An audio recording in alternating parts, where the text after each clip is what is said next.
토트넘이 드디어 노팅엄의 존슨을 품었습니다. 이적 시장 마지막 날 오피셜을 띄우며 영입 소식을 전했습니다. 앙제 포스테코글루 감독이 인터뷰에서 내가 관여하고 있지 않아 이적 시장에 대해서는 어떠한 말도 할 수 없다며 안 되는 건가 싶었는데요. 웬일로 토트넘 보드진이 이적을 성사시켰습니다. 존슨은 웨일즈 국적의 유망 공격수 중 한 명인데요. 이에 많은 언론이 제2의 베일이라며 보도하고 있는 상황입니다. 특히 팬들은 발빠른 존슨의 영입으로 단조로웠던 클로셉스키의 오른쪽 라인에 변화가 올 수 있고 이선의 어느 위치에서든지 뛸 수 있는 존슨이기 때문에 손흥민의 최전방 변신도 꾀할 수 있어 이점이 많은 선수로 손꼽히고 있습니다. 자세한 내용 풋볼픽과 함께 알아보겠습니다. 가레스 베일의 후계자가 토트넘 유니폼을 입습니다. 손흥민이 강력한 조력자를 얻은 셈인데요. 유럽 축구 이적 시장 전문가 파브리지오 로마노는 1일 토트넘과 노팅엄 포레스트가 브레넌 존슨 이적에 합의했다며 특유의 희열위고 문구를 썼습니다. 영국 매체 스카이 스포츠는 2일 존슨은 곧 토트넘 메디컬 테스트를 받을 것이다. 문제가 없다면 영입 공식 발표가 있을 것이라고 알렸습니다. 토트넘이 노팅엄에 지불할 이적료는 4,750만 파운드 약 790억 원인데요. 이번 여름 토트넘이 데려온 선수 중 제일 비싼 금액입니다. 제임스 매디슨을 4,500만 파운드에 데려왔기 때문에 이보다 더 큰 지출입니다. 그만큼 기대가 크고 잠재력에 주목하고 있는데요. 존슨은 2001년생 웨일스 출신 공격수입니다. 최전방 공격수부터 처진 스트라이커, 윙어와 중앙 공격형 미드필더를 모두 소화할 수 있습니다. 공격에서 쓰임새가 다양한 아주 다재다능한 공격수입니다. 2001년생으로 웨일스 대표팀의 미래라 불리는 특급 유망주입니다. 2021년도에는 올해의 영플레이어상을 받을 정도로 재능을 인정받았습니다. 자주 비교되는 선수가 웨일스 대표팀 선배 베일인데요. 엄청난 순간 가속력을 바탕으로 상대 수비를 손쉽게 뚫어버리는 플레이 스타일 때문입니다. 볼 없는 곳에서 스피드를 활용해 상대 수비진에 침투하고 간결하게 마무리 짓는 게 존슨의 시그니처 장면입니다. 공교롭게 베일과 마찬가지로 토트넘 유니폼을 입게 됐습니다. 최근까지 브렌트포드와 강하게 연결됐었는데요. 브렌트포드가 존슨 영입을 위해 노팅엄 포레스트에 4,300만 파운드 약 718억 원을 제시했다 거절당했습니다. 결국 토트넘이 9월 2일 이적 시장 종료 날에 존슨 영입 오피셜을 띄웠습니다. 토트넘은 2일 구단 홈페이지를 통해 노팅엄에서 존슨을 영입했다.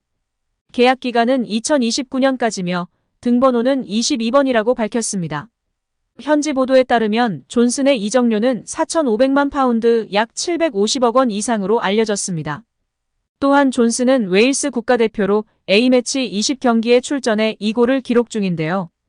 이번 9월 A매치 기간 웨일스 대표팀에 소집돼 8일 위르겐 클린스만 감독이 이끄는 한국과의 평가전에 나설 전망입니다.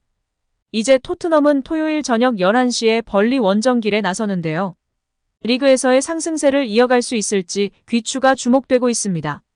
리그컵에서 허무하게 탈락한 토트넘이기 때문에 앞으로 FA컵은 사활을 걸고 임해야 할 것이며 리그 4위를 목표로 전력으로 나아가야 할 것입니다.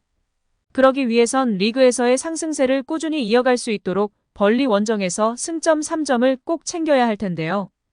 여기에 토트넘 공격수 히샬리송이 부상으로 출전이 불투명한데요. 이런 상황에서 손흥민이 최전방 원톱으로 나설 가능성이 높아지고 있습니다.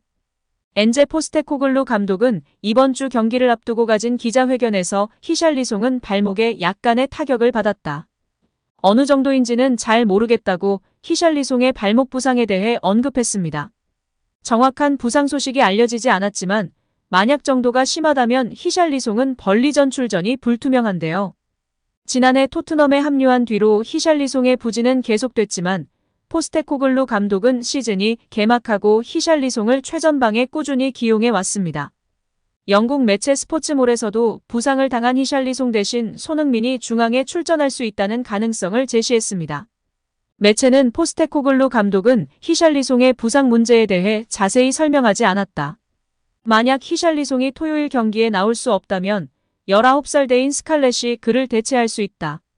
다만 아직 경험이 부족하기 때문에 대신 손흥민이 히샬리송의 역할을 소화할 수 있다고 전망했습니다. 손흥민은 이번 시즌 승격한 벌리의 좋은 기억도 가지고 있는데요.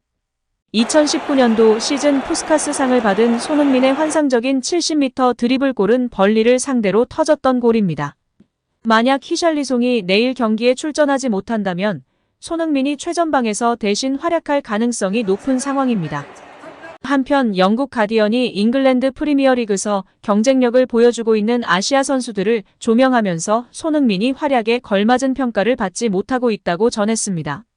매체는 손흥민과 미토마는 노력과 재능을 갖췄음에도 마땅한 존경을 받지 못한다며 특히 손흥민은 종종 세계에서 가장 과소평가된 선수로 묘사된다고 지적했습니다.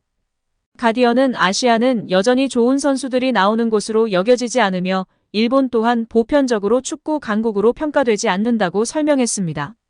일본 선수들은 마케팅 능력도 덤해져서 우리보다 훨씬 많은 선수들이 해외파로 활동하고 있는 실정인데요. 일단 우리 국내 선수들은 마케팅 능력보다는 실력 우선으로 해외에 진출하고 있는 상황입니다. 이번에 U20 월드컵에서 활약한 배준호 선수도 잉글랜드 2부 리그 스토크시티 이적이 유력한 상황이라고 하는데요. 우리 선수들이 모두 제대로 평가받고 좋은 활약을 펼쳤으면 좋겠습니다. 특히 이번에 첼시에 이적한 카세이도는 만약 아시아인이었다면 1944억 원의 이적료가 나왔을까 싶습니다. 이미 국적을 넘어 카세이도 선수 자체가 저 금액이 아니라는 평가가 다수인 상황인데요. 아무튼 우리 손흥민 선수가 이번에 팀의 주장으로 제대로 멋진 모습을 보여줘서 다시금 제대로 된 평가를 받았으면 좋겠습니다. 2015년 토트넘에 입성한 손흥민은 팀에서 꾸준한 활약을 펼치고 있는데요. EPL 통산 270경기에 나가 103골을 기록 중인 상황입니다. 그는 2021년도 시즌 EPL 공동득점왕 골든 부트에 올랐으며 2020년에는 국제축구연맹 피파 푸스카스상을 수상했습니다. 2023년도 시즌에는 토트넘의 주장으로 선임돼 그라운드를 누비고 있습니다. 이제 많은 팬들이 레비의 팀, 영국인들의 팀에서 국적 등의 차별 없는 선수들과 팬들을 위한 토트넘으로 변모하고 있는 신호탄이 손흥민 선수의 주장 선임이라고 칭찬하고 있는데요. 계속해서 지켜보며 응원해야 할 것 같습니다. 여기에 영국의 레전드 마이클 오원의 발언이 주목받고 있는데요. 오원은 프리미어리그 쇼 프로그램 프리미어리그 프로덕션에 출연해 벌리전을 앞둔 토트넘에 대한 평가 도중 이야기가 나왔습니다. 오원은 리버풀, 뉴캐슬 유나이티드, 맨체스터 유나이티드 등 다양한 EPL 클럽에서 활약하며 EPL 통산 150골을 터뜨렸던 공격수였는데요. 오원은 최근 히샬리송의 폼이 매우 하락한 것으로 보여진다. 그는 브라질의 9번 공격수의 모습을 보여주지 못하고 있다. 휴식과 전환이 필요할 것 같다. 이제는 손흥민이 최전방에 나서야 한다고 생각한다. 지금의 상승세가 지속되기 위해서는 벌리 원정에서의 승리가 필요할 것이다. 왼쪽에는 페리시치, 솔로몬 등이 뛸 수 있기 때문에 손흥민이 최전방으로 선발로 출전해도 문제 없다. 이전 경기의 기록들도 손흥민이 얼마나 잘해왔는지 보여주고 있다. 며 소신 발언하였습니다.